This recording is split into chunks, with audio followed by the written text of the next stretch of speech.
A few of you had asked me how I make those embossed pieces of toilet paper. So I just thought I'd do a little quickie and show you how that is done.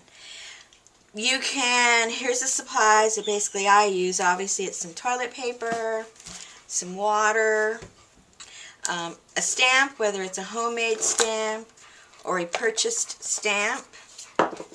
You're going to need some inks, ink pads of whatever colors you like. And if you choose to go and do it with an embossing folder, you don't need the machine. All you have to do is have this or some strong hands, and that'll be that. So it's very inexpensive, the items that you need to use, and I will give you an example of how easy that is.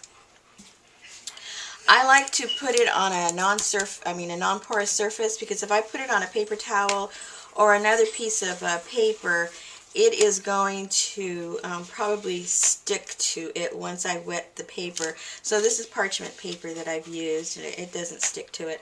So I put maybe about 3, 4, 5, whatever I'm in the mood for, pieces of toilet paper.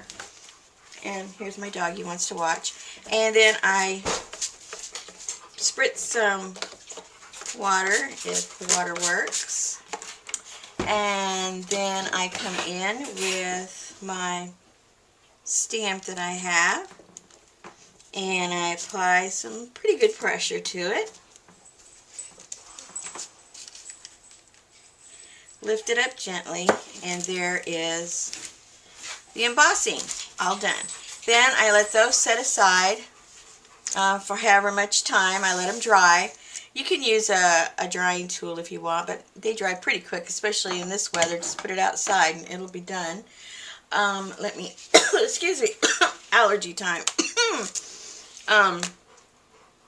Let me just show one with a, whoops, with a homemade stamp. Let me spritz that up with some water. This is a homemade foam stamp. Let me see. Okay, let me do it with this one here.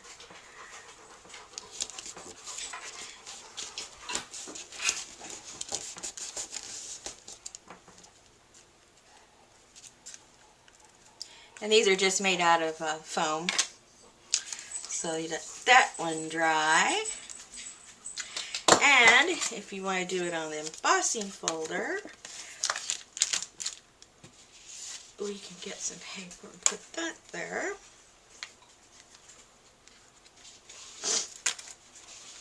Let's see.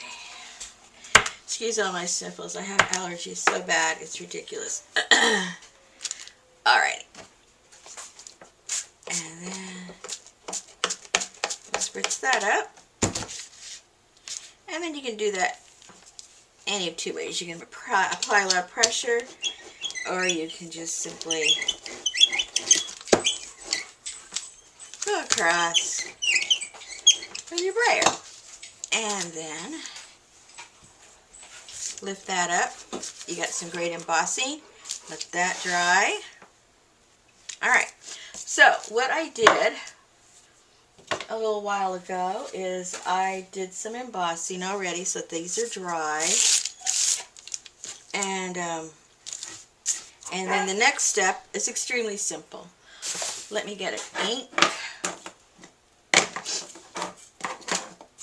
Then all you do, I'll do it with a dark ink so you can see it. Let's hope this has some ink in it. You simply take your ink pad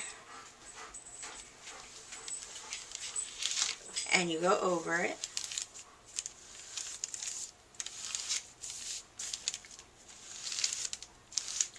And your image appears. Now, depending on the ink that you use, of course it'll give a different effect. And then you can, you know, trim the edges off to the size that you want. You can come back with some kind of distress inks and do the edges. It really is dependent on how you are going to use that particular embossing. This one here, oh, my dogs are upset. They're going to start howling in a second. This one here, let's see how this works. That was a zebra, so I thought I would do that in black. Oh, came out kind of neat.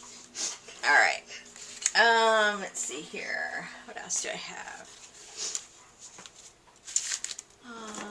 Let's do this with the green.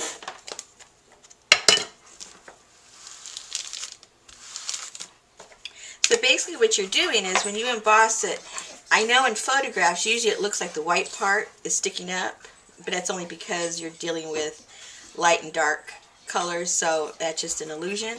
But really it's going all in, and you are basically coloring whatever is staying up above on the surface.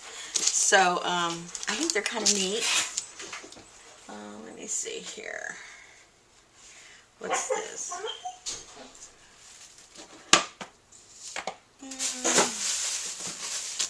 Let me find something kind of antique-y that I did. Okay, let me do this one. We got this one.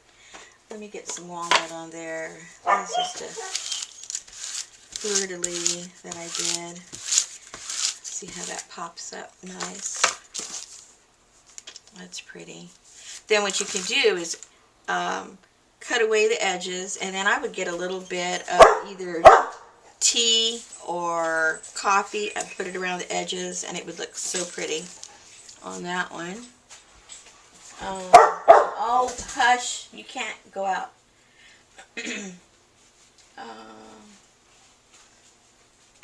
Let's see, this one here. This one is a little, let's see what this looks like.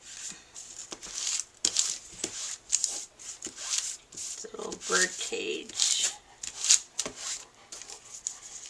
There's that. It's kind of cute. But you see how easy it is. It's very, very simple. Get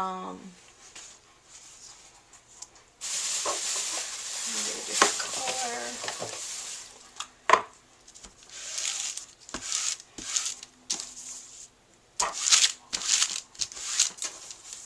That's pretty. Dragonfly. Alright, so then some of you might say, well, that's great. What do you do with these things? I've done all kinds of stuff. I have put them on cards. I've put them in my journals. I've enclosed them in Happy Mail. You know, just your imagination, whatever it's limited to. This morning I made a little card just to show you what you could do with it. This one is I used this stamp, and then all I did was I had some of the pink taffeta, rubbed it over that, and put it on a piece of cardstock. I glued it in the center, just did a little design around, and around here I had some, I forget even what it was, but it had some little the paint had little sparkles in it. So the part that was raised up, I just put a little bit of the sparkles on there, and that is it.